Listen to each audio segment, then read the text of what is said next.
7 மணிக்கு போலீஸ்காரங்க எங்கள் வீட்டுக்கு வந்து எங்கள் ஹஸ்பண்ட் அரெஸ்ட் பண்ணிவிட்டு கூட்டிகிட்டு போனது. எனக்கு அவங்க சொன்னது வந்து கமிஷனர் ஆஃபீஸுன்னு சொன்னாங்க. அதுக்கப்புறம் எனக்கு எந்த தகவலும் தெரியல. நுங்கம்பாக்கம் போலீஸ் ஸ்டேஷன்லேருந்து கூட போலீஸ் ஆஃபீஸர்ஸ் வந்தாங்க.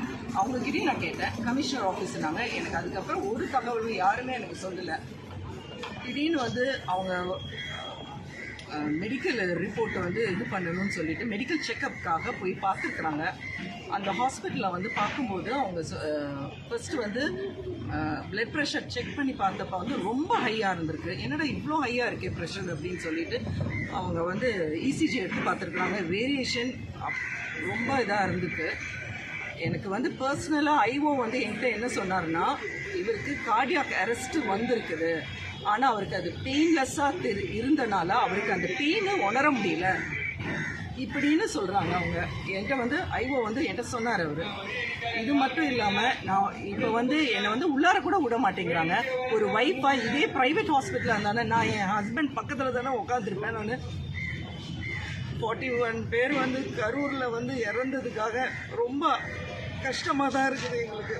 எங்கள் ஹஸ்பண்டையும் ஒரு ஆளாக சேர்த்துறாதீங்க ப்ளீஸ். என்னால் இதுக்கப்புறம் முடியாது. when doctor itself has told that yes he had a cardiac arrest அப்படின்னு சொல்லிட்டு எனக்கே ரொம்ப கஷ்டமாக இருக்குங்க. எனக்கு உடம்பு ரொம்ப முடியலைங்க.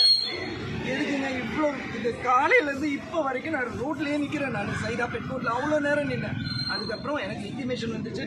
நான் இங்கே வந்துட்டு ஸ்டான்லி ஹாஸ்பிட்டலில் வந்துட்டு ஆல்மோஸ்ட் 4 hours நாங்கள் நிற்கிறோம். நாங்கள் இப்போ சொல்கிறாங்க நீங்கள் வெளியில் போங்க ஹாஸ்பிட்டலை விட்டு வெளியில் போங்கன்னா நாங்கள் எங்கே சார் போகிறது? Where should I go? When my husband is inside the campus ஹாஸ்பிட்டலில் இருக்கிறாங்க.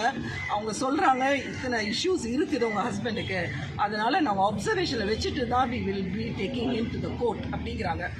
இந்த இதில் வந்து என்ன சொல்கிறாங்க, நீங்கள் பார்க்கவே கூடாது. ஆஸ் அ ஒய்ஃபாக எனக்கு என்னோட டியூட்டி நான் பண்ணணும்ல. எல்லாருக்குமே அவங்க ஹஸ்பண்டுக்கு என்னென்ன பிரச்சனையோ அது கண்டிப்பாக வந்து பண்ணணும் சார். ஒரு ஒய்ஃபோட டியூட்டி அது கூட என்னை பண்ணக்கூடாத அளவுக்கு என்னை இப்படி அர்த்தப்படாது சார். தமிழ்நாடு கவர்மெண்ட் வந்து என்னை சப்போர்ட் பண்ணுவாங்கன்னு நான் ரொம்ப நினைக்கிறேன். நான் என்னை எதுக்கு சார் இப்படி பண்ணுறீங்க?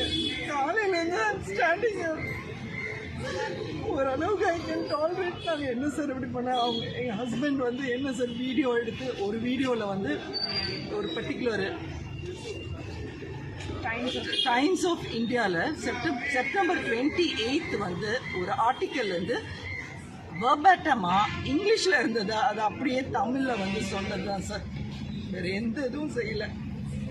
இந்த இதுக்காக கேஸ் போட்டிருக்கிறாங்க.